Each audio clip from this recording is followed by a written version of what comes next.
Digital યુગમાં સુવિધા સાથે જોખમ પણ વધ્યો છે। ઓનલાઈન બેન્કિંગ, યુપીઆઈ અને સોશિયલ મીડિયા દ્વારા કામ સરળ બન્યું છે, પરંતુ સાથે સાયબર ફ્રોડના કેસોમાં પણ વધારો થયો છે।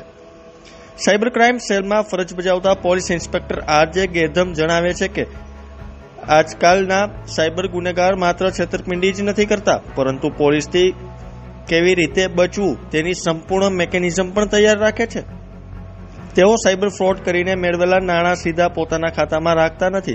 પહેલા આ રકમ મેન્યુઅલ એકાઉન્ટમાં ટ્રાન્સફર થાય છે, પછી એક વધુ ખાતાઓમાં ફેરવાય છે। તો ત્યારે જુઓ અમારો ખાસ અહેવાલ। માનનીય નાયબ મુખ્યમંત્રી શ્રી હર્ષભાઈ સંઘવી અને અમારા ગુજરાત રાજ્ય પોલીસ વડા શ્રી રાવ સાહેબના માર્ગદર્શન હેઠળ રેન્જ આઈજી અશોક કુમાર યાદવ સાહેબ અને અમારા માનનીય એસપી સાહેબ શ્રી વિજયસિંહ ગુર્જર સાહેબની માર્ગદર્શન અને સતત સૂચનાઓ હતી કે આપણા વિસ્તારની અંદર સાયબર ક્રાઇમ બાબતે ઝીરો ટોલરન્સ ડેવલપ કરવામાં આવે। એ અન્વયે સીઆઈડી ક્રાઇમ દ્વારા ગત દિવસોની અંદર અમને સમન્વય પોર્ટલ ઉપર જે શંકાસ્પદ અકાઉન્ટ્સ જેની અંદર ટ્રાન્ઝેક્શન્સ હતા એ સસ્પિશિયસ હતા એનો ડેટા શેર કરવામાં આવેલો। એ ડેટાની અંદર સંકળાયેલા અલગ અલગ અકાઉન્ટ્સનું અમે એનસીસીઆરપી પોર્ટલ અને સમન્વય પોર્ટલ, હ્યુમન ઇન્ટેલિજન્સ અને ટેકનિકલ ઇન્ટેલિજન્સ આ ચારેય મારફતે અભ્યાસ કર્યો અને અભ્યાસના અંતે અમને એક મેસર્સ જ્યોતિ ટ્રેડિંગ કંપની એવું અકાઉન્ટ મળ્યું જે ગોંડલની માર્કેટિંગ યાર્ડની પેઢીનું હતું અને એની ફર્ધર ઇન્વેસ્ટિગેશન કરતાં અમને પ્રાથમિક તબક્કે એના ઉપર ભારતના અલગ અલગ રાજ્યોમાંથી કુલ 66 જેટલી એનસીસીઆરપી પોર્ટલ ઉપર રજિસ્ટર થયેલી સાયબર ક્રાઇમ રિલેટેડ ફ્રોડની અરજીઓ મળી આવી હતી। આ અરજીઓની અંદર ઊંડાણપૂર્વક તપાસ કરતાં અમને ખ્યાલ આવ્યો કે આ અરજીઓની અંદર જે સાયબર ફ્રોડની કુલ ગયેલી રકમ છે અરજદારોની એ 12 કરોડ કરતાં વધારે જેટલી માતબર રકમ છે। એટલે અમે આ વાતને ખૂબ સિરિયસલી લઈ અને અમારા ઉપરી અધિકારીઓને રિપોર્ટ કર્યો। અમારા ઉપરી અધિકારીઓએ આની અંદર અમને તમામ પ્રકારની મહેનત કરવા પ્રોત્સાહન આપ્યું અને માર્ગદર્શન આપ્યું। એ માર્ગદર્શન અને પ્રોત્સાહનના આધારે અમે આ અકાઉન્ટ ધારકની પૂછપરછ કરી।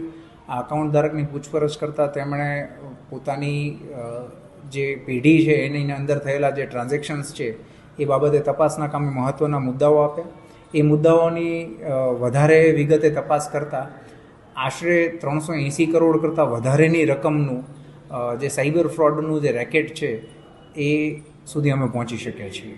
હાલના જે ગુના છે એની એમો એવી છે કે સાયબર ફ્રોડના જે આરોપીઓ છે, મુખ્ય આરોપીઓ, એ સાયબર ફ્રોડ કરી અને પોતે ગુનાહિત પ્રવૃત્તિ આચરીને પણ પોલીસ કે કાયદાની ચંગુલથી કઈ રીતે બચી શકે એના માટે ડેવલપ કરેલી મિકેનિઝમના ભાગરૂપે આ સાયબર ફ્રોડથી મેળવેલા નાણાં જે છે એ મ્યુલ અકાઉન્ટ મારફતે એ અન્ય અકાઉન્ટ્સની અંદર નાખતા હોય છે અને એ મ્યુલ અકાઉન્ટ્સની ચેનલ મારફતે એ નાણાં છે એ કેશમાં વિડ્રો કરી અને ત્યારબાદ એ રોકડના સ્વરૂપમાં રૂપાંતરિત કરી અને એ આંગળીયા પેઢીઓ કે બીજા ત્રીજા અન્ય વ્યવહારો મારફતે પોતાના સુધી મૂળ આરોપીઓ સુધી પહોંચાડતા હોય છે। આ જે ચેઇન છે એના ભાગરૂપે આપણી પાસે જે આરોપીઓ છે એ એવા આરોપીઓ છે કે જે આ સાયબર ફ્રોડથી મેળવેલા પૈસા છે એને પોતાના અકાઉન્ટમાં લઈ, પોતાના અકાઉન્ટમાં લેવા માટેના ભાગરૂપે કમિશન લઈ અને આગળ એ ફોરવર્ડ કરતા હતા। એ અકાઉન્ટ જે છે એ કરંટ અકાઉન્ટ હતા અને એપીએમસી લાઇસન્સ સાથે લિંક્ડ પેઢીઓ છે એના અકાઉન્ટ્સ હતા, જેથી કરી અને કેશ વિડ્રોલ વખતે એમને ટીડીએસ કપાય નહીં। અને બીજું કે ખેડૂતો છે માર્કેટિંગ યાર્ડની અંદર ખેડૂતો સાથે વેપારીઓની બહુ મોટી રોકડ લેવડ દેવડ થતી જ હોય છે, તો એ ઓઠા હેઠળ આ લેવડ દેવડ છે એ કોઈ કાયદાકીય એજન્સીઓના ધ્યાનમાં ના આવે એવી એમો ડેવલપ કરી અને આ પ્રકારની લેવડ દેવડ કરી રહ્યા હતા। આની અંદર જે સંકળાયેલા આરોપીઓ છે એમાં 2 આરોપીઓની ગોંડલ માર્કેટિંગ યાર્ડની અંદર પેઢીઓ હતી ભૂતકાળની અંદર અને ત્રીજા જે ઋષિતભાઈ રૈયાણી કરીને આરોપી છે એ હાલ પણ કમિશન એજન્ટ તરીકે ત્યાં પોતાની પેઢી ધરાવે છે। National cyber crime reporting portal છે એ હાલમાં ભારતીયો માટે સાયબર ફ્રોડથી બચવા માટેનું અમોઘ શસ્ત્ર છે। નેશનલ સાયબર ક્રાઇમ હેલ્પલાઇન 1930 છે। જો કોઈ પણ સાયબર ફ્રોડનો ભોગ બનો તમે અને તમે ગોલ્ડન અવર એટલે કે સાયબર ફ્રોડનો ભોગ બન્યાના પહેલા કલાકની અંદર જો તમે સાયબર ફ્રોડ આ હેલ્પલાઇન નંબર ઉપર રિપોર્ટ કરો છો તો આ એજન્સીનું કામ કોઓર્ડિનેશન અને એમની ભોગ બનનારને મદદ કરવાની તત્પરતા એટલી સરસ છે કે મોટા ભાગે ભોગ બનનારના 90થી 95% નાણાં હોલ્ડ કરવાની અંદર સફળતા મળે છે, જે મોટું ડેમેજ હોય છે એને અટકાવી શકાય છે. એટલે અમે તમારા માધ્યમથી અપીલ કરીએ છીએ કે કોઈ પણ વ્યક્તિ જો સાયબર ફ્રોડનો ભોગ બને તો વહેલામાં વહેલી તકે કોઈ પણ પોલીસ મથકે અથવા તો ઓળખીતા પોલીસજનોનો કોન્ટેક્ટ કરે એ પહેલાં પોતાના જ મોબાઈલ મારફતે 1930 ડાયલ કરી અને 1930 હેલ્પલાઇન નંબર ઉપર જે અગત્યના પુરાવાઓ કે પ્રૂફ્સ તમારી પાસે માંગવામાં આવે એ ડિજિટલી પ્રોવાઈડ કરવામાં આવે તો તાત્કાલિક એ હેલ્પલાઇન ઉપરથી જ સીધા બેન્કિંગ કોઓર્ડિનેશનથી તમારા નાણાં સાયબર ફ્રોડસ્ટર્સ પાસે પહોંચતા અટકાવી શકાય છે અને તમને મોટું નુકસાન થતું અટકાવી શકાય છે. મારી આપના માધ્યમથી આ પેઢી ધારકો અને બીજા સામાન્ય નાગરિકોને એવી અપીલ છે કે આવી કોઈ પણ જલ્દીથી નાણાકીય લાભ મહેનત વગર મેળવવાની લાલચમાં ફસાવા કરતાં આપણે સીધી લીટીથી ચાલીએ અને આવી કોઈ પણ લાલચ છે એ તમને ભવિષ્યની કાયદાકીય ગૂંચવણોમાં અથવા તો ગુનાખોરીની અંદર આરોપી તરીકે ઉમેરી શકે છે. એટલે સાયબર ફ્રોડસ્ટરોના જે હાથ પગ બનવાના બદલે નાની લાલચમાં આવી અને મોટું નુકસાન ભોગવવાના બદલે આપણે આપણા અકાઉન્ટ્સ છે એનો લેજિટિમેટ ઉપયોગ કરીએ, આપણા પોતાના ટ્રાન્ઝેક્શન્સ માટે જ ઉપયોગ કરીએ અને અનવેરિફાઈડ કોઈ પણ ટ્રાન્ઝેક્શન માટે કોઈ પણ વ્યક્તિને એનો ઉપયોગ ન કરવા દઈએ.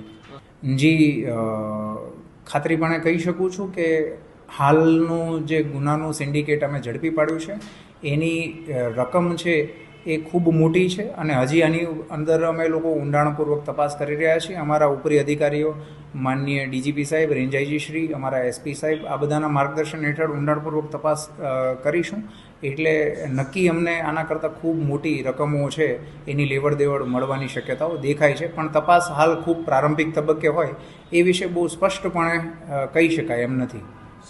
જી, આ બાબતે આપને જણાવવા માંગીશ કે હાલ જે પકડાયેલા 6 આરોપીઓ છે એ 6 આરોપીઓની વિરુદ્ધમાં તપાસ કરતાં આખા ભારતના અલગ અલગ રાજ્યોમાંથી કુલ 112 જેટલી અરજીઓ ઓલરેડી સાયબર ક્રાઇમ પોર્ટલ ઉપર રિપોર્ટેડ છે.